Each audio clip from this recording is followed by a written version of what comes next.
রাজধানীর বিভিন্ন পাড়া মহল্লার নিরাপত্তায় বাড়ানো হচ্ছে নৈশ প্রহরী। বসছে সিসি ক্যামেরাও মোতায়েন হবে আইন শৃঙ্খলা রক্ষা বাহিনী, জানালো ডিএমপি। বাংলাদেশের বিনিয়োগ নীতি দক্ষিণ এশিয়ার মধ্যে সবচেয়ে উদার। আইন করে বিদেশি বিনিয়োগকে সুরক্ষা দেয়া হচ্ছে, নেদারল্যান্ডসে প্রধানমন্ত্রী। স্বামীর নির্মম নির্যাতনের শিকার গাজীপুরের শিউলিয়ার দৃষ্টি ফিরে পাবেন না কখনো, জানালো চিকিৎসক। রাজশাহীর ঘটনায় এখনো গ্রেপ্তার হয়নি কেউই।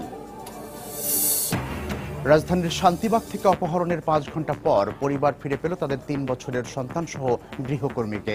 মুগদা থেকে উদ্ধার করে এলাকাবাসী। এবং দিনরাত পরিশ্রম করে পরিবারে ভূমিকা রাখলেও সামাজিকভাবে মূল্যায়ন নেই শ্রমজীবী নারীদের। বৈষম্য দূর করতে দৃষ্টিভঙ্গি প্রসারিত করার তাগিদ।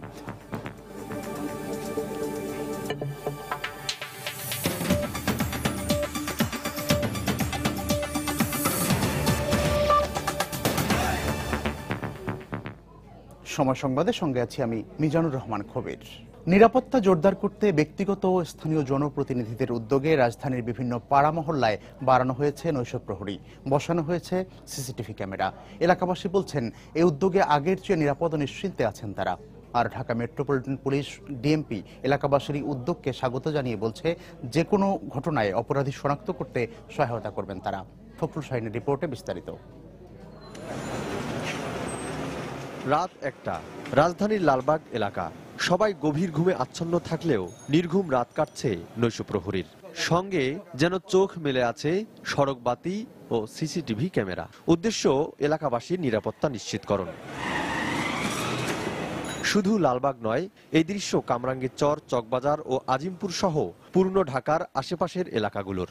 এলাকার ভিতরে ডাকাতি হয় কিংবা ছিনতাই হয়, এই বিষয়ের জন্য এই গেটটি আমাদের এলাকার নিরাপত্তা এবং আমাদের এলাকার মা বোনের নিরাপত্তার জন্য এই গেটটি লাগানো হয়েছিল। সিসি ক্যামেরার মাধ্যমে তারা দেখতে পাবে যদি কোনো বকাটে ছেলে কোনো ছেলে মেয়েদের ডিস্টার্ব করছে, তাৎক্ষণিক পুলিশ তারা ট্যাকেল করতে আমরা পুলিশকে মনিটরটা দিয়ে দিচ্ছি। এলাকাবাসী বলছেন আগের চেয়ে তাদের নিরাপত্তা বাড়লেও পুরোপুরি নিরাপত্তার জন্য প্রতিটি গলির মুখে একটি করে লোহার গেট দেওয়ার পাশাপাশি সেগুলো ভালোভাবে তদারকি করা দরকার। মাত্র 2টা গলিতে গেট লাগানো হয়েছে, আরো 3টা গলির মুখ যদি বদ্ধ করে দেয় তাহলে আমাদের এই এলাকার লোক, এলাকাবাসী একেবারে নিশ্চিন্ত হয়ে যাবে। একটা দোকানে ডাকাতি হয়েছে, মোটামুটি সিসি ক্যামেরায় তাকে মার্ক করা হয়েছে, এখনো আসামি ধরা ছোঁয়ার বাইরে। এদিকে ডিএমপি বলছে এলাকার মানুষের ব্যক্তিগত নিরাপত্তা ব্যবস্থায় সহযোগিতা করতে শিগগির আইন শৃঙ্খলা রক্ষা বাহিনীর অতিরিক্ত সদস্য মোতায়েন করা হবে। কারা ভাড়াটিয়া আসছেন, তাদের পেশা কি করেন, এই বিষয়টি বাসার মালিক যদি সংরক্ষণ করে লোকাল স্টেশনে জমা করে এবং তাদের ডাউটের কোনো ক্ষেত্র হলে আমরা মাঝে মধ্যে সেখানে একটু চেক আপের ব্যবস্থা করলে আমার মনে হয় যে অপরাধ প্রবণতাটা আরো কমে যাবে। ডিএমপি বলছে রাজধানীর কিছু কিছু পাড়া মহল্লার বাসা থেকে মাঝে মধ্যেই উদ্ধার করা হচ্ছে বিপুল পরিমাণ বিস্ফোরক দ্রব্য। তারা বলছেন এলাকাবাসী সচেতন হলে অনেকাংশে কমানো সম্ভব এসব সন্ত্রাসী কর্মকাণ্ড।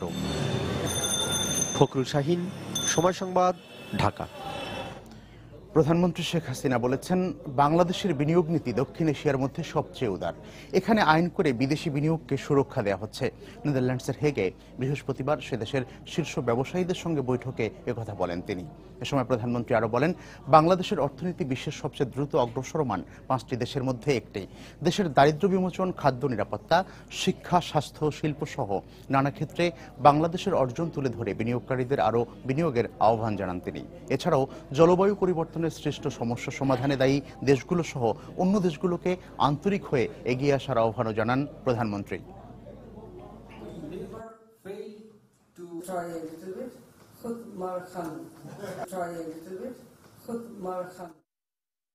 Bangladesh has made significant progress in alleviating poverty, attaining food security, education, health and sanitation, gender mainstreaming, social safety nets, human rights and so on. Following the dream of father of the nation, Bangabandhu Sheikh Mujibur Rahman, to make a hunger-free, poverty-free and deprivation-free Bangladesh, a Sonar Bangla, Golden Bengal.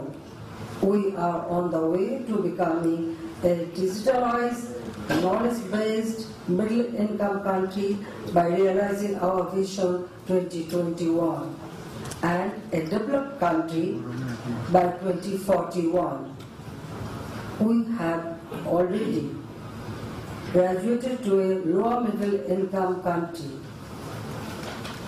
As we strive to achieve those goals, I request you, the leaders of dance business and industry, to partner with us in investment, trade, profit sharing and prosperity.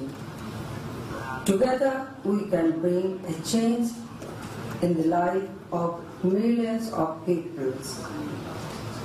We don't want to remain as a lower middle income country. We want to become a real middle income country by 2041 and a developed country by 2041. And I am confident that Bangladesh will achieve this goal. স্বামীর নির্মম নির্যাতনের শিকার হয়ে পুরোপুরিভাবে দৃষ্টি হারিয়েছেন গাজীপুরের শিউরি। গতকাল দুপুরে পারিবারিক কলহের জের ধরে এই গৃহবধূর দু চোখ উপড়ে ফেলে স্বামী কামাল। ঘটনার পর রক্তাক্ত অচেতন অবস্থায় শিউরিকে উদ্ধার করে প্রথমে টঙ্গী হাসপাতালে নিয়ে যায় পুলিশ, পরে উন্নত চিকিৎসার জন্য তাকে রাজধানীর চক্ষু বিজ্ঞান ইনস্টিটিউট হাসপাতালে ভর্তি করা হয়। শিউরির ভাইয়ের অভিযোগ, তার বোনের স্বামী প্রায় নেশাগ্রস্ত হয়ে টাকার জন্য তাদের পরিবারের সদস্যদের কাছে চাপ দিত, আর টাকা না দিলেই শিউরিকে নির্যাতন করা হতো। এই ঘটনার দৃষ্টান্তমূলক শাস্তি দাবি করেছেন তিনি। এদিকে দায়িত্বরত চিকিৎসক জানিয়েছেন শিউরি আর কখনো দৃষ্টিশক্তি ফিরে পাবেন না। ধারালো অস্ত্র দিয়ে তার দু চোখেই জখম করা হয়েছে বলেও তিনি জানিয়েছেন।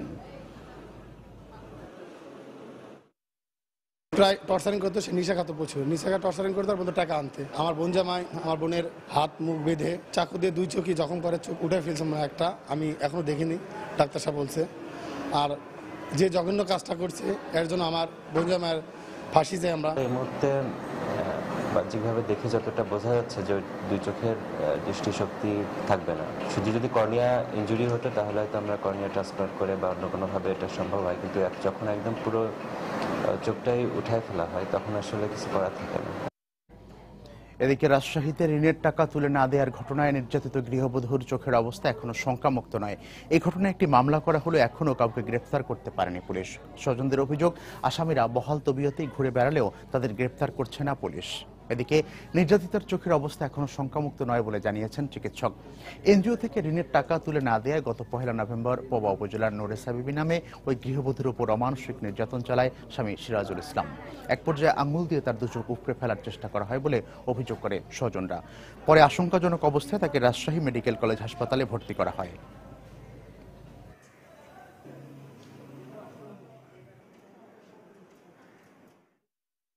বিভিন্নভাবে আমার দুলা হয়তো সবসময় চাপ দেয়, যৌতুকের চাপ দেয়, বিভিন্নভাবে টাকা দিয়ে আসি। কিছুদিন আগেও কিস্তিওয়ালা এসে আমাদের বাসায় বসেছিল, আমাদের কমিশনার এসে সে কিস্তিওয়ালা পাঠায়। এর আগে 2 লাখ টাকা আমরা শোধ করেছি। আসামি ঘুরে বেড়াইছে, আমি চাই তাদের দ্রুত ধরে, আমি বিচার চাই, তাদের সুষ্ঠু বিচার চাই। তাদের স্বামী পলাতক আছে এবং ভাসুর চাকরিজীবী পঞ্চগড়ে আছে। কোনো আসামি এখনো গ্রেপ্তার হয় নাই। মামলার কারণ খতিয়ে দেখা হচ্ছে এবং এই ঘটনা অন্য কেউ জড়িত আছে কিনা সেটাও তদন্ত চলছে। কৃষি নির্ভর জনজীবনে চোখের জল এসে হেমন্তে যেন পরিণত হয় শিশিরে। শুরুতে অভাব অনটন, আর শেষটায় সোনালী উদ্ভাসে টৈটম্বুর। চারিদিকে পাকা ধানের মৌ মৌ গন্ধ।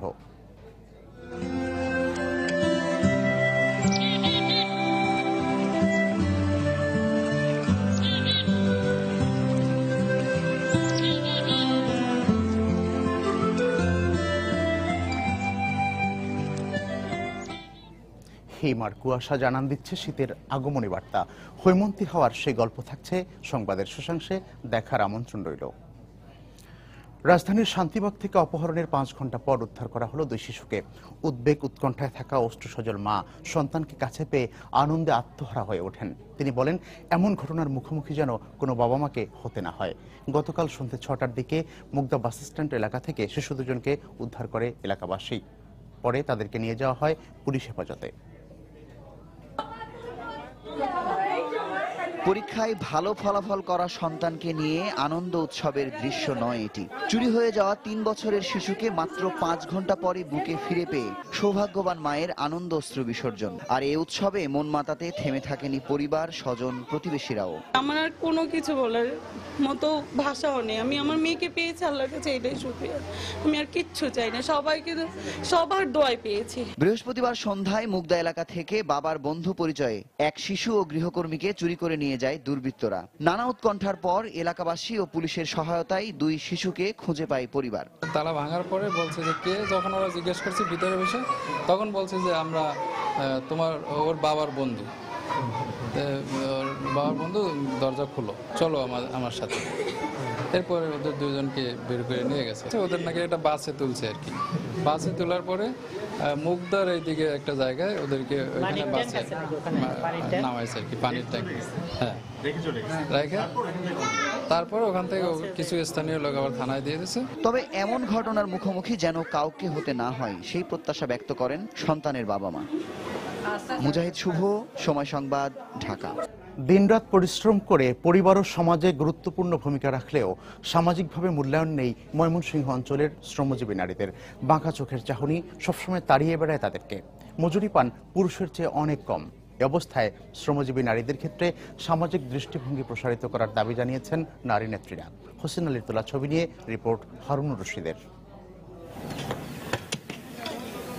জীবিকার তাগিদে ঘর থেকে বেরিয়ে পুরুষের সাথে পাল্লা দিয়ে কাজ করছেন ময়মনসিংহ অঞ্চলের শ্রমজীবী নারীরা। সংসারের দৈনন্দিন কাজ করার পরও পরিবারের সদস্যদের একটু ভালো রাখতে কেউ করছেন মাটি কাটার কাজ, আবার কেউ বা চাতাল শ্রমিক।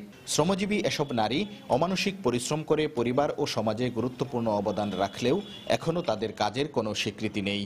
রয়েছে মজুরি বৈষম্য।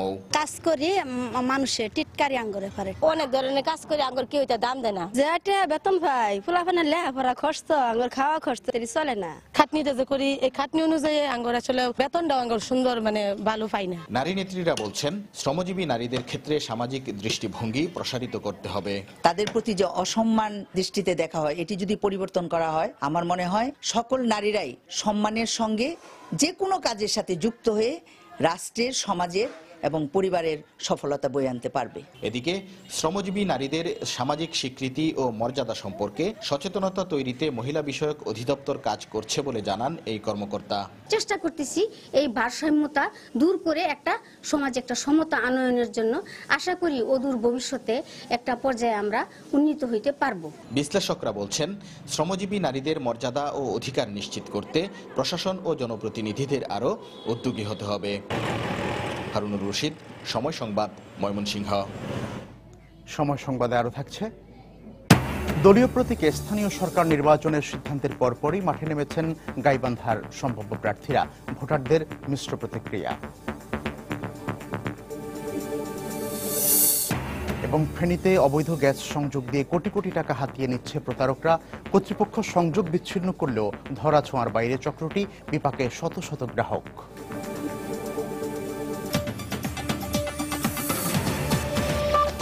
2015-16 শিক্ষাবর্ষে ঢাকা বিশ্ববিদ্যালয়ের সামাজিক বিজ্ঞান অনুষদভুক্ত ঘ ইউনিটের স্নাতক প্রথম বর্ষের ভর্তি পরীক্ষা অনুষ্ঠিত হয়েছে।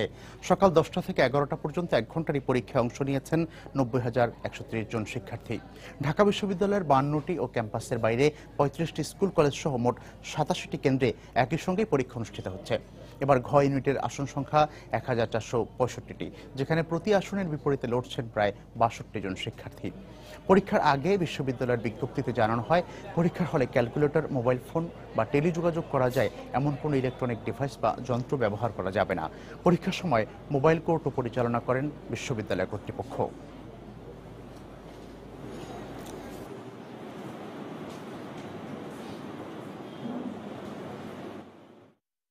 মেইনলি টার্গেট ছিল ডি ইউনিটি। সিনিয়র জন্য আমি কোচিং করি নাই, ডি ইউনিটের জন্য কোচিং করেছিলাম, তো আলহামদুলিল্লাহ ভালো হয়েছে। ক ইউনিটে ওয়েটিং লিস্টের পিছনে গেছে, এই কারণে ডি ইউনিটে দিচ্ছি। প্রশ্নপত্র তুলনামূলক অনেক সোজাই হয়েছে, যেটা আমরা ভাবছিলাম যে ঘ ইউনিটে খুব কঠিন হবে, কিন্তু সেই তুলনায় আমাদের কাছে অনেক সহজ হয়েছে। ক ইউনিটে দিছি, আসে নাই, তো ডি ইউনিটে এটা মোটামুটি একটা ভালো পরীক্ষা হয়েছে। আমরা দেখি যে একটা চক্র আছে, একটা সিন্ডিকেট গড়ে উঠেছে, যারা ভুয়া প্রশ্নপত্র ছাত্রছাত্রীর, বিশেষ করে যারা পরীক্ষার্থী, তাদের মাঝে বিক্রি করার একটা চেষ্টা নেয়। গতকালও আমরা এই ধরনের দুই একটি জায়গায় অভিযান চালিয়ে কয়েকজনকে গ্রেফতার করা হয়েছে। তারা এখন ডিবিতে আছে। হ ইউনিটের ভর্তি পরীক্ষায় যে ছাত্রছাত্রীরা যারা অংশগ্রহণ করছে এবং যে আসন সংখ্যা আছে, এখানে প্রতিটি আসনের জন্য 62 জন ছাত্রছাত্রী প্রতিদ্বন্দ্বিতা করছে। তো অত্যন্ত তীব্র প্রতিযোগিতামূলক একটি পরীক্ষা। শাহজালাল আন্তর্জাতিক বিমানবন্দর থেকে 14 কেজি স্বর্ণ উদ্ধার করেছে বিমানবন্দর কাস্টমস। একই সঙ্গে জব্দ করা হয়েছে স্বর্ণ বহনকারী বিমানটিও। ঢাকা কাস্টমস হাউসের প্রিভেন্টিভ কর্মকর্তাদের 3টি দল রিজেন্ট এয়ারলাইন্সের মালয়েশিয়া থেকে আগত উড়োজাহাজটি সকাল 8:30টায় হযরত শাহজালাল আন্তর্জাতিক বিমানবন্দরে নামার সঙ্গে সঙ্গে তল্লাশি করে। এ সময় 19/A নম্বর সিটের কাভারের নিচে লুকানো অবস্থায় 4টি প্যাকেট পাওয়া যায়। পরে প্যাকেটগুলো খুলে 120 পিস স্বর্ণের বার উদ্ধার করা হয়। বারগুলোর ওজন 14 কেজি, যার বাজার মূল্য প্রায় 7 কোটি টাকা বলে জানান কাস্টমসের কমিশনার লুৎফর রহমান। তিনি আরও জানান, এয়ারলাইন্সের কেউ জড়িত না থাকলে এভাবে স্বর্ণ আনা সম্ভব নয়।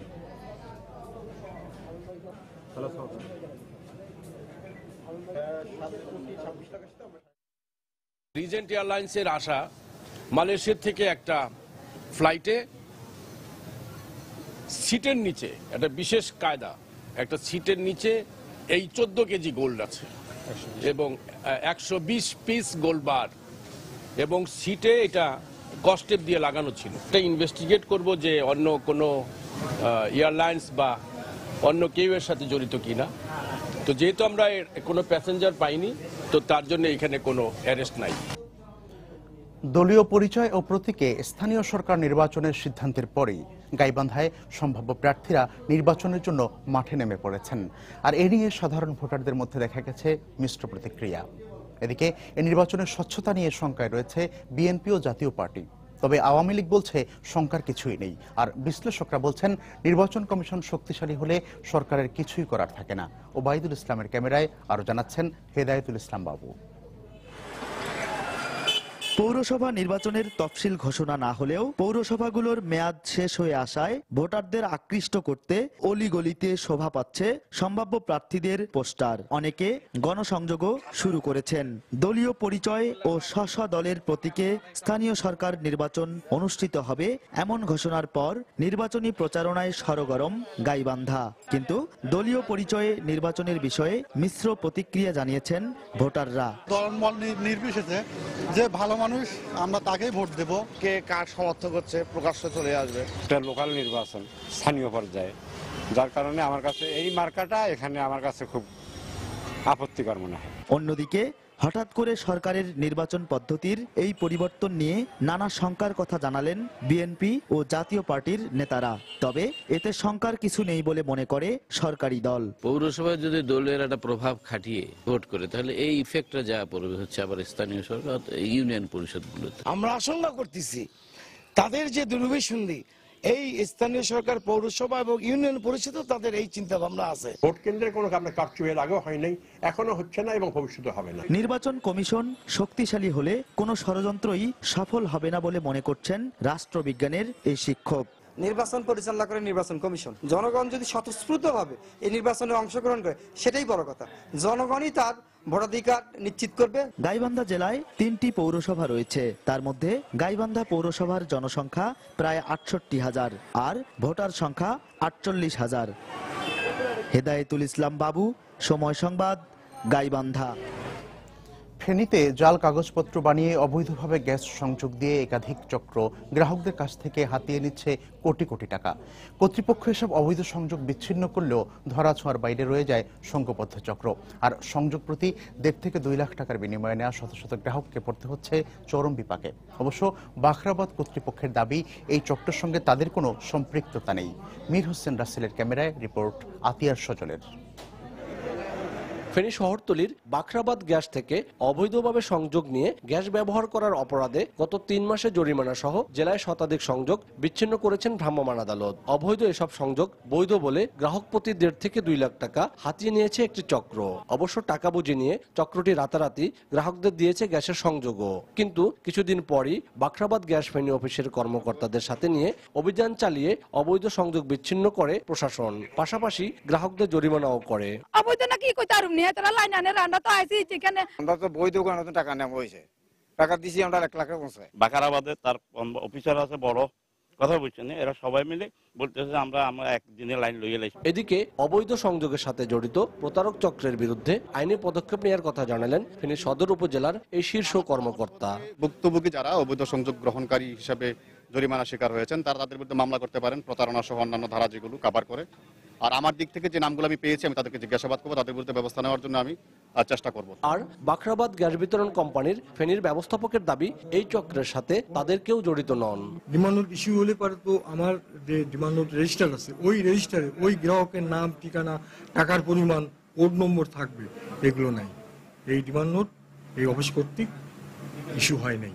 বাখরাবাদ গ্যাস বিতরণ কোম্পানির ফেনী অফিসের তথ্য মতে এ পর্যন্ত তাদের চিহ্নিত 60টি এলাকার অবৈধ লাইনের 5টি থেকে 15,664 ফুট পাইপ জব্দ এবং 3 শতাধিক গ্রাহক থেকে 3,73,000 টাকা জরিমানা আদায় হয়েছে।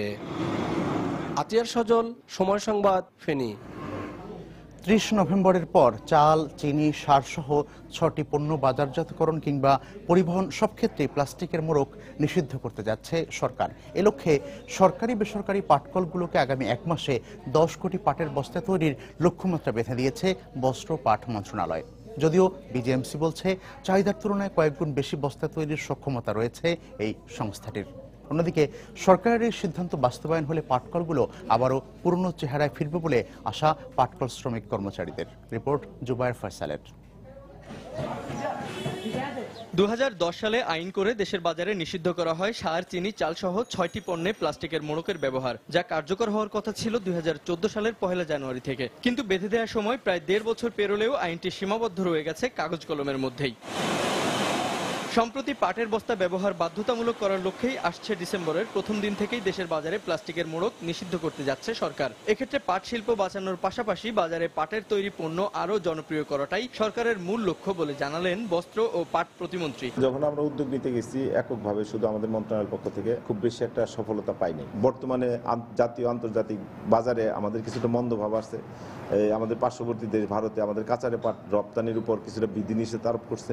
এতে বাংলাদেশের আমাদের যে অভ্যন্তরীণ যে বেসরকারি মিলগুলো অনেকগুলো বন্ধ হয়ে গেছে, আমাদের শ্রমিক বেকার হয়ে গেছে। এখন কিন্তু এই যে ম্যান্ডেটরি প্যাকেজিং অ্যাক্ট গ্রহণ করার পরে দেখবেন যে পাটের দাম কিন্তু বেড়ে গেছে। তবে বাংলাদেশ পাটকল কর্পোরেশন বিজেএমসি বলছে শুধুমাত্র চাহিদা পূরণ নয়, তাদের লক্ষ্য অতিরিক্ত উৎপাদন করে আন্তর্জাতিক বাজারে রপ্তানির পরিমাণ বাড়ানো। 26টা মিল আমাদের আছে, সবগুলো মিলে আমাদের চালু আছে।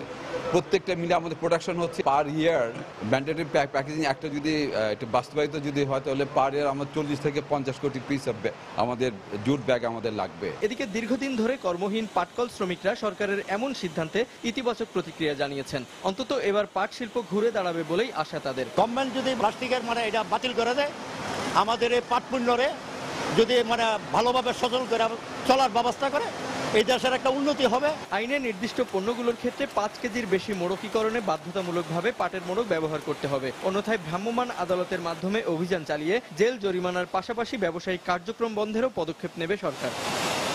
জুবায়ের ফয়সাল, সময় সংবাদ, ঢাকা। আমদানি বাড়ায় 1 মাসের ব্যবধানে খুলনার পাইকারি ও খুচরা বাজারে মাছের দাম কমতে শুরু করেছে। ক্রেতারা বলছেন এতে দাম অনেকটা নাগালের মধ্যে চলে এসেছে। বিক্রেতাদের মতে সামুদ্রিক মাছের আমদানি বাড়লে ক্রেতা বিক্রেতা উভয়ই লাভবান হবেন। খুলনার রূপসার পাইকারি বাজার থেকে আরো জানাচ্ছেন তরিকুল ইসলাম। শীত মৌসুমের শুরুতে খুলনার পাইকারি এবং খুচরা মাছ বাজারে কমতে শুরু করেছে মাছের দাম। গত 1 সপ্তাহের ব্যবধানে এসব বাজারে মাছের দাম কিছুটা ক্রেতাদের নাগালের মধ্যে চলে এসেছে। অন্যদিন আমরা দেখি যে ধরেন ভেটকি 400 টাকা বা তার উপরে থাকে, আজকে আমি 350 টাকা কিনলাম। পার্শে, পাতাড়ি, ট্যাংরা, তারপর তেলাপুয়ে, সামুদ্রিক মাছ দেখলাম তুলনামূলক দাম কম আছে। গত দিনের তুলনায় আজকে মাছের দাম অনেক কম। 115 টাকা কেজি তেলাপিয়া মাছ, 270 টাকা কেজি পার্শে মাছ। দক্ষিণাঞ্চলের সর্ববৃহৎ খুলনা রূপসা পাইকারি মাছ বাজার করে দেখা যায় রুই, কাতলা, কই, পাঙ্গাস সহ দেশি, সামুদ্রিক ও হ্যাচারির মাছের দাম প্রকারভেদে কমেছে 50 টাকা থেকে 100 টাকা পর্যন্ত। মাছের দাম এখন কম, অবশ্যই আরো কমবে, সামনের কিছুদিন পরে আরো কমবে। মাছের বাজার খুব সয়লাভ, প্রচুর পরিমাণে মাছ আসছে। বর্তমান সামুদ্রিক মাছ 1020 টাকা যে মাছ ছিল 1 মাসের থেকে 1.5 মাস মাত্র 900 টাকা দাম যাচ্ছে। বাজার ডাউন আছে, যার কারণে মাছের দাম কম। এদিকে পাইকারি মাছ ব্যবসায়ীরা বলছেন সাগরে জেলেরা মাছ ধরার অনুমতি পাওয়ায় এ মাসের শেষের দিকে বাজারে মাছের আমদানি বৃদ্ধি পাবে। এখন জাহাজ প্রতি বোলাকে 200-300 টাকা কম আছে, আমদানি আরো 15 দিন থাকবে এরকম। আবার সাগর গেছে, এই মাছ আসলে আবার আমদানি হবে। সংশ্লিষ্টরা বলছেন শীত মৌসুমে নদী নালা খালবিল থেকে মাছ বেশি ধরা পড়ার কারণে মাছের দাম আরো কমবে। রূপসা পাইকারি মাছ বাজার থেকে তরিকুল ইসলাম, সময় সংবাদ, খুলনা। এদিকে রাজধানীর সোয়ারীঘাট পাইকারি মাছ বাজারে পর্যাপ্ত সরবরাহ রয়েছে সব ধরনের মাছের, তাই রুই, কাতলা, চিংড়ি সহ বেশিরভাগ মাছের দাম কমেছে কেজিতে ৩০ টাকা পর্যন্ত। এদিকে কোনো নিষেধাজ্ঞা না থাকায় আড়তগুলোতে ইলিশের দেখা মিললেও বেশিরভাগই জাটকা বলে জানিয়েছেন বিক্রেতারা।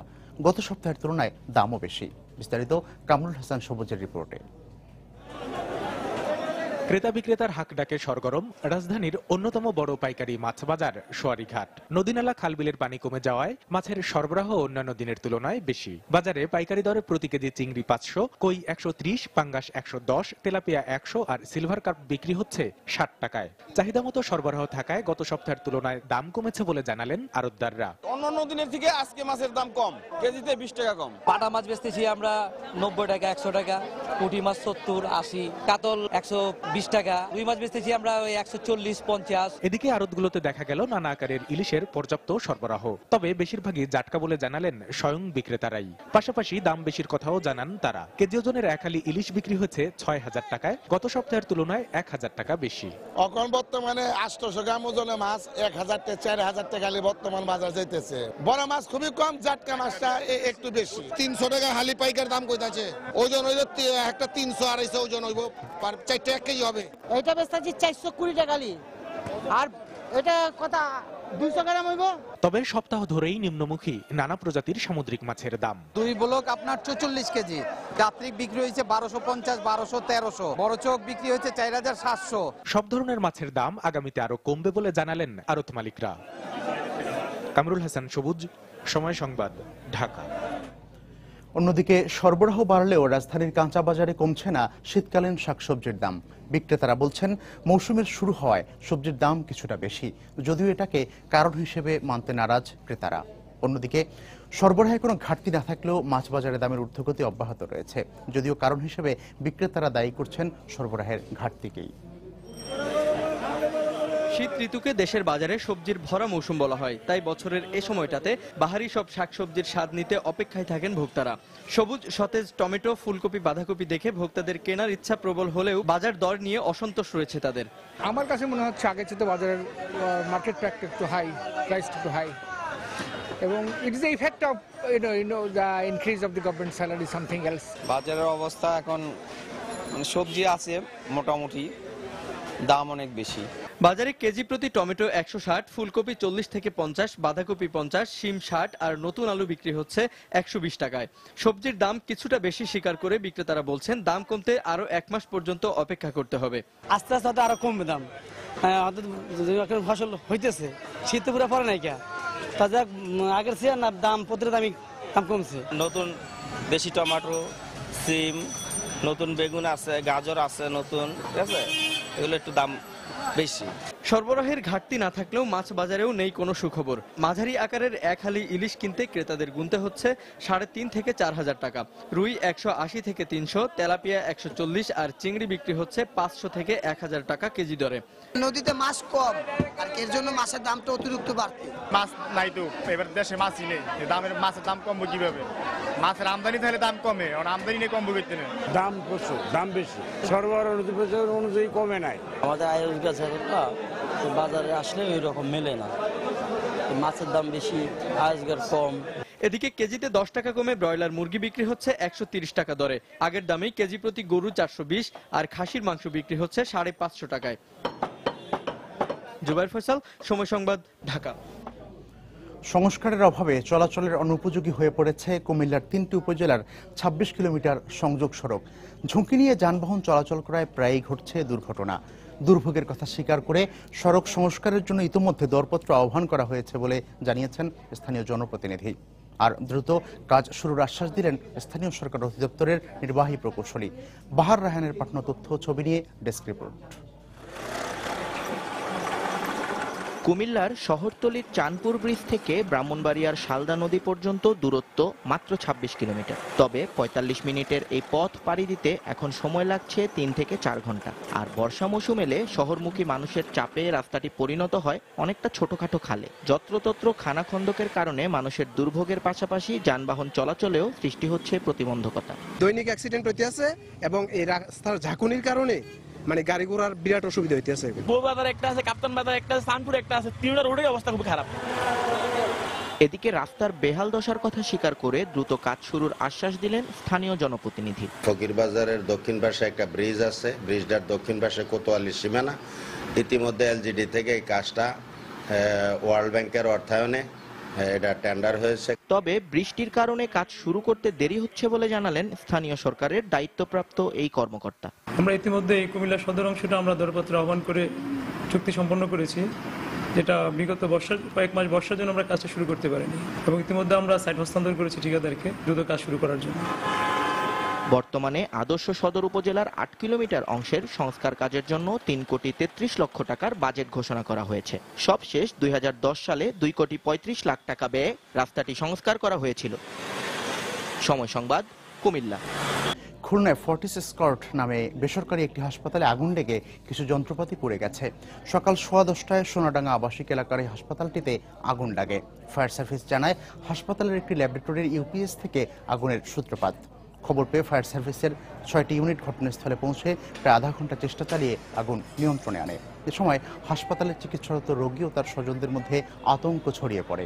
তবে হাসপাতালে চিকিৎসাধীন 14 জন রোগীকে তাৎক্ষণিকভাবে অন্যান্য হাসপাতালে ভর্তি করা হয়েছে বলে কর্তৃপক্ষ জানিয়েছে। আগুনের ক্ষয়ক্ষতির পরিমাণ এখনও নিশ্চিত হওয়া যায়নি।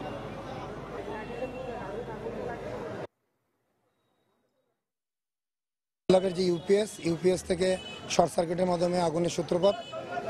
তাৎক্ষণিকভাবে ধোঁয়ায় আচ্ছন্ন হয়ে যায়, কালো ধোঁয়ায় আচ্ছন্ন হয়ে যায়। পরবর্তীতে হাসপাতালে রক্ষিত গ্যাস সিলিন্ডার থেকে আগুনের নির্বাপনের জন্য প্রাথমিকভাবে চেষ্টা করা হয়। এখানে এসে দেখলাম যে প্রচুর কালো ধোঁয়া, এবং তাদের কাছ থেকে জানার চেষ্টা করছি যে ভিতরে কোনো লোক আটকা আছে কিনা। তারা বললো যে আপনারা সার্চ করেন। আমরা ব্রিদিং অ্যাপারেটাস পরে ওখানে আমরা আমাদের যারা রেস্কিউয়ার আছে তাদেরকে পাঠাইছি, এবং 4th ফ্লোর 5th ফ্লোর যা আছে সবগুলিতে আমরা চেক করাইছি, ভিতরে কোনো লোক আটকা ছিল না। দেশের বাইরের খবর। মিয়ানমারে রোববারের জাতীয় নির্বাচনে national league for democracy NLD জয়ী হলে দলের প্রধান অং সান সু চি ক্ষমতার শীর্ষে থাকবেন। বৃহস্পতিবার ইয়াঙ্গুনের নিজ বাসভবনে অনুষ্ঠিত সংবাদ সম্মেলনে সু চি একথা বলেন। সু চির স্বামী ও সন্তান বিদেশি নাগরিক হওয়ায় মিয়ানমারের সংবিধান অনুযায়ী তার দল জয়ী হলেও তিনি প্রেসিডেন্ট হিসেবে শপথ নিতে পারবেন না। দেশটির সামরিক সরকার সু চির প্রেসিডেন্ট হওয়া ঠেকাতে সংবিধানে এই ধারা যুক্ত করেছে বলে অভিযোগ এনএলডির। সামরিক সরকারের অধীনে নির্বাচন কতটুকু সুষ্ঠু হবে তা নিয়ে সন্দেহ থাকলেও ভোট গ্রহণ প্রক্রিয়ায় স্বচ্ছতা নিশ্চিত করতে সবার সহযোগিতা কামনা করেন সু চি। 50 বছরের সামরিক শাসনের পর 2011 সালে আধা বেসামরিক সরকার ক্ষমতা গ্রহণ করে। ওই সরকারের অধীনে এটি প্রথম সাধারণ নির্বাচন। এতে অংশ নিচ্ছে 90টিরও বেশি দল।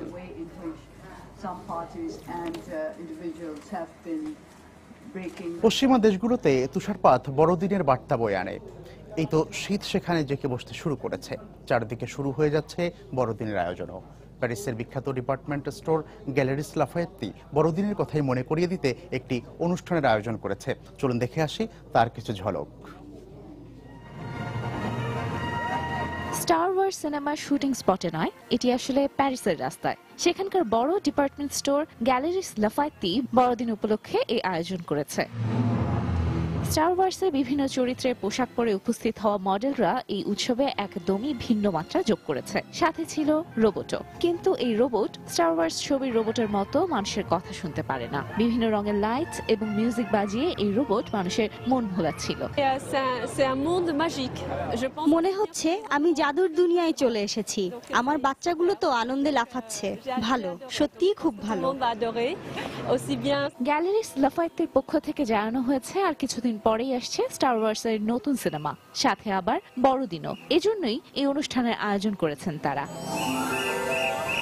অনুষ্ঠানে বড়দিনের জন্য একটি বিশাল ঝাউ গাছও নিয়ে আসে উদ্যোক্তারা। পুরো 20 ফিট উঁচু সেই ক্রিসমাস ট্রি আবার নানা রঙের লাইট আর খেলনা দিয়ে সাজানো ছিল। তানজিম মুনিয়াত, সময় সংবাদ। খেলার খবর। জিম্বাবুয়ের বিপক্ষে হোম সিরিজের প্রথম ওয়ানডেকে সামনে রেখে ইউনাইটেড কমার্শিয়াল ব্যাংকের বিভিন্ন শাখায় টিকিট বিক্রি শুরু হয়েছে। শুক্রবার ব্যাংক বন্ধ থাকলেও শুধু টিকিট বিক্রির জন্যই বিশেষ ব্যবস্থা নেওয়া হয়েছে। এই মুহূর্তে মিরপুরে রয়েছেন আমাদের সহকর্মী মাকসুম আলম খান। টিকিট বিক্রির সবশেষ পরিস্থিতি জানতে আমরা সরাসরি তার কাছে চলে যাচ্ছি। মাকসুম, এখন কি অবস্থা দেখছেন আপনি? কবির, আপনাকে একটু আগে বলছিলাম যে বিষয়টি যে বাংলাদেশ এবং জিম্বাবুয়ের যে দ্বিপাক্ষিক যে ম্যাচটা শুরুর পথটা নিয়ে আসলে মানুষের ভিতরে আগ্রহের কমতি নেই। কারণ যে বিষয়টি আপনাকে বলতে হবে যে এর আগে 3টে সিরিজ বাংলাদেশ পরপর জয় করেছে। সেটার বাইরেও যে এরপরে যে নিরাপত্তা ইস্যুটা নিয়ে বেশ কিছুদিন ধরে কথা হচ্ছিল বাংলাদেশের নিরাপত্তা নিয়ে, তো সেইটা নিয়ে আয়োজনের একটা নিজেদের প্রমাণের একটা ব্যাপার আছে এবং সাথে সাথে প্রত্যাশা বাংলাদেশের যে আগের 3টে সিরিজের ধারাবাহিকতা ধরে রাখবে টাইগাররা। তো এই মুহূর্তে আমি যেখানে দাঁড়িয়ে আছি এই টিকেটের এখানে এই সিরিজটা নিয়ে মানুষের আগ্রহের কমতি নেই। সেই জন্য দেখতে পাচ্ছেন যে লাইনে আমি আপনাদের একটু দেখাবো যে লম্বা একটি লাইন, যদিও এবার জ্যাম যাতে না হয় রাস্তায় সেই জন্য মিরপুর 10-এর সিগন্যাল পর্যন্ত আসলে লাইনটি লম্বা করা হয়নি। পেছনে একটি গলি আছে, ওই গলি দিয়ে লাইনটি আবার আরেকটি লাইন করা হয়েছে। এই পাশে ছেলেদের লাইন এবং ঠিক উল্টা পাশে মেয়েদের কিছু লাইন আছে। তো আমরা এই মুহূর্তে আমাদের ব্যাংকের একজন কর্মকর্তা আছে যিনি টিকিটের দায়িত্ব পালন করছেন, আমরা তার সাথে একটু কথা বলে জেনে নিব যে সার্বিক বিষয়টা কি অবস্থা। কেমন দেখছেন পুরো প্রক্রিয়াটা, কেমন ভাবে চলছে, সুষ্ঠুভাবে চলছে কিনা? ইনশাল্লাহ মানে অন্যান্য সব বারের তুলনায় এবার বেশ সুষ্ঠুভাবে এবং সুশৃঙ্খলভাবে আমরা টিকিট দিচ্ছি। দর্শকরা বেশ শান্তিপূর্ণভাবে টিকিট লাইনে দাঁড়িয়ে টিকিট সংগ্রহ করছে। আচ্ছা, কালকে থেকে রাত থেকে অনেকে এসেছেন শুনতে পাচ্ছি, তো এর মধ্যে কি কোনো ধরনের পরিস্থিতি দেখেছেন যেটা আপনাদের কাছে মনে হচ্ছে যে ঠিক মতো হচ্ছে না, বা টিকিটের দাম নিয়ে বা কোনো কালোবাজারি? না, এরকম কোনো সুযোগই নেই। আমরা যারা লাইনে আছে আমরা একমাত্র তাদেরকে টিকিট দিচ্ছি, এবং এটা যারা কালকে রাত থেকে অনেকে লাইনে দাঁড়িয়েছে তারা লাইন থেকে ওভাবেই নিচ্ছে, মানে লাইনের বাইরে আমরা কোনো টিকিট দিচ্ছি না। জি, খুবই আপনাকে যেমনটা শুনছিলেন যে যদিও আয়োজকদের মধ্যে বা কর্মকর্তাদের মধ্যে অনেকে বলছেন যে কোনো ধরনের সমস্যা হয়নি টিকিট দিতে, কিন্তু আমরা কয়েকজনের কাছে জানতে পেরেছি যে তাদের অনেকেই কালোবাজারি করছেন। কারণ আপনাদের একটি বিষয় জানিয়ে রাখি, একজন বৃদ্ধা মহিলার সাথে আমরা কথা বলেছিলাম, তিনিও টিকিট নিয়েছিলেন এবং লাইনে দাঁড়িয়েছিলেন। তাকে জিজ্ঞেস করা হয়েছিল যে খেলাটি হচ্ছে কোন দলের বিপক্ষে, তিনি বলতে পারেননি আসলে কোন দলের বিপক্ষে খেলাটি। তো যাই হোক, সর্বমোট পরিস্থিতি এখানে আমার কাছে এই সর্বশেষ। কবির, মাকসুম আলম খান আমাদেরকে জানাচ্ছিলেন মিরপুর থেকে বাংলাদেশ বনাম জিম্বাবুয়ের যে হোম সিরিজ রয়েছে বাংলাদেশের, সেটি টিকিট বিক্রির আপাতত খবর। জিম্বাবুয়ের বিপক্ষে হোম সিরিজের প্রথম ওয়ানডে ম্যাচকে সামনে রেখে হোটেল সোনারগাঁয়ে আনুষ্ঠানিক সংবাদ সম্মেলনে কথা বলছেন বাংলাদেশ দলের অধিনায়ক মাশরাফি বিন মুর্তজা। আমরা এখন সরাসরি সেখানে চলে যাচ্ছি। আমি আসলে ওভার 35 ওভার ফিল্ডিং করেছি কালকে, তো 50 ওভার করতে পারলে খুব ভালো হতো, বাট আসলে প্রথম ম্যাচ থেকে প্রেশার নেওয়াটা কঠিন। ওভারঅল আমি কিছুটা প্রেশার করেছি আমাকে, কারণ পুরো ম্যাচটা খেলতে হলে আমাকে প্রেশার করতেই হতো, কালকে আর অপশন ছিল না। সো হ্যাঁ, স্টিল বলতে পারি যে নর্মাল যেরকম থাকি সবসময় একটা ম্যাচের আগে, ওই অবস্থায় না থাকলেও আমি এখন অনেকটা কনফিডেন্ট। এই বছর দেখা গেছে বাংলাদেশ টিমের বোলিং অ্যাটাকটা অনেক ডিফারেন্ট, বিভিন্ন সময় বিভিন্ন রকম ছিল। আপনি ইন্ডিয়ার এগেইনস্টে 4টা পেস বোলার খেলেছেন, তো জিম্বাবুয়ের এগেইনস্টে কি ওদের উইকনেসটা কি প্রাধান্য দিবেন, নাকি আপনাদের নিজেদের এখন যে স্ট্রেংথ আছে কিংবা ফর্ম আছে সেটা প্রাধান্য দিবেন? দেখেন, দুইটা জিনিস বলেছেন, দুইটাই ভেরি ইম্পর্টেন্ট। একটা হচ্ছে তাদের অপোনেন্টের আপনি উইকনেসেস গুলো আপনি দেখে টিম কম্বিনেশন করা, দ্য সেম টাইমে আপনার স্ট্রেংথটাই মানে আপনার শক্তির জায়গা, তো আপনার যেটা নিয়ে আপনি সবসময় জিতে এসেছেন। তো আমি প্রিফার করি যে দুইটা মিলে আসলে একটা কম্বিনেশন যেটা করা যায়, মানে আমাদের মূল উদ্দেশ্যই থাকবে অবশ্যই জয়। তো তাদের উইকনেসেস আমার কাছে এই মুহূর্তে মনে হচ্ছে সেটা বেশি ইম্পর্টেন্ট হবে, কারণ অবশ্যই উইকেট একটা ব্যাপার তার সাথে, বাট সব মিলে আমি মনে করি হ্যাঁ আমাদের স্ট্রেংথ বাদ দিয়ে আমরা খেলতে চাইবো না, এটা খুবই স্বাভাবিক এবং আমরা সেটা করবো না। বাট এট দ্য সেম টাইমে অবশ্যই আমাদের খেয়াল রাখতে হবে যে তারা কোন বোলারদের বা কোন টাইপের বোলারদের এগেনস্টে তারা কিছুটা দুর্বল, সেটাও আমাদের খেয়াল রাখতে হবে।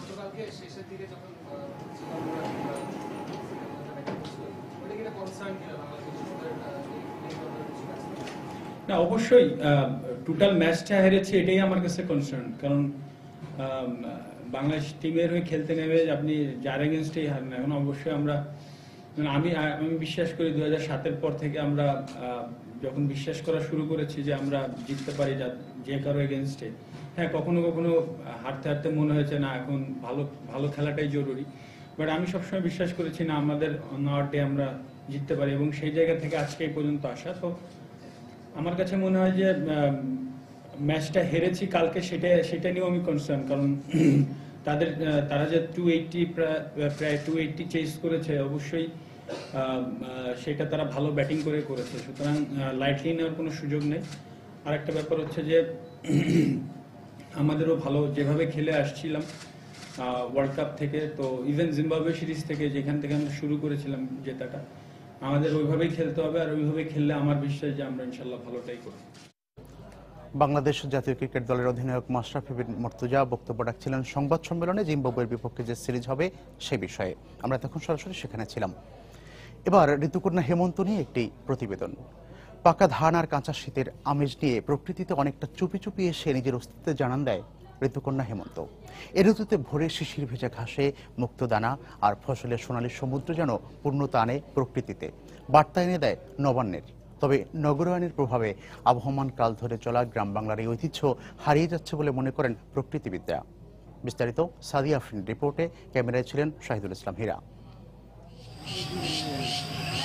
মাঠের ঘাসের গন্ধ বুকে তার, চোখে তার শিশিরের ঘ্রাণ, তাহার আস্বাদ পেয়ে অবসাদে পেকে ওঠে ধান।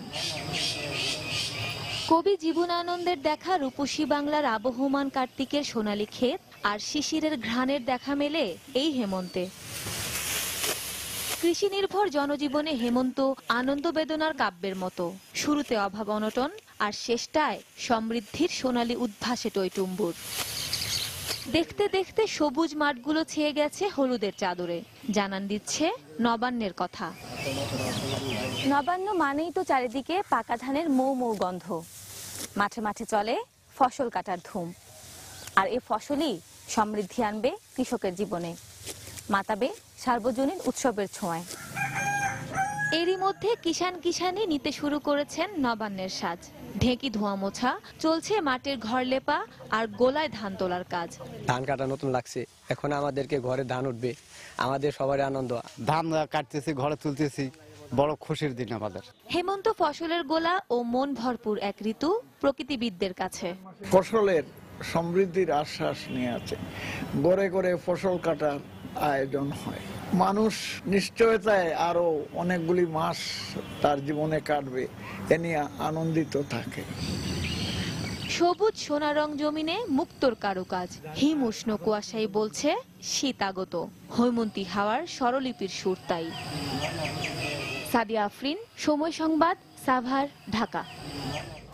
এ পর্যায়ে শীর্ষ সংবাদ জানিয়ে দিচ্ছি আরেকবার। রাজধানীর বিভিন্ন পাড়া মহল্লার নিরাপত্তায় বাড়ানো হচ্ছে নৈশ প্রহরী, বসছে সিসি ক্যামেরাও, মোতায়েন হবে আইন শৃঙ্খলা রক্ষা বাহিনী, জানালো ডিএমপি। বাংলাদেশের বিনিয়োগ নীতি দক্ষিণ এশিয়ার মধ্যে সবচেয়ে উদার, আইন করে বিদেশি বিনিয়োগকে সুরক্ষা দেওয়া হচ্ছে নেদারল্যান্ডসে প্রধানমন্ত্রী। স্বামীর নির্মম নির্যাতনের শিকার গাজীপুরের শিউরি আর দৃষ্টি ফিরে পাবেন না কখনো, জানালেন চিকিৎসক। রাজশাহীর ঘটনায় এখনো গ্রেফতার হয়নি কেউই। রাজধানীর শান্তিবাগ থেকে অপহরণের 5 ঘন্টা পর পরিবার ফিরে পেল তাদের 3 বছরের সন্তানসহ গৃহকর্মীকে। মুগদা থেকে উদ্ধার করেন এলাকাবাসী। এবং দিনরাত পরিশ্রম করে পরিবারে ভূমিকা রাখলেও সামাজিকভাবে মূল্যায়ন নেই শ্রমজীবী নারীদের, বৈষম্য দূর করতে দৃষ্টিভঙ্গি প্রসারিত করার তাগিদ।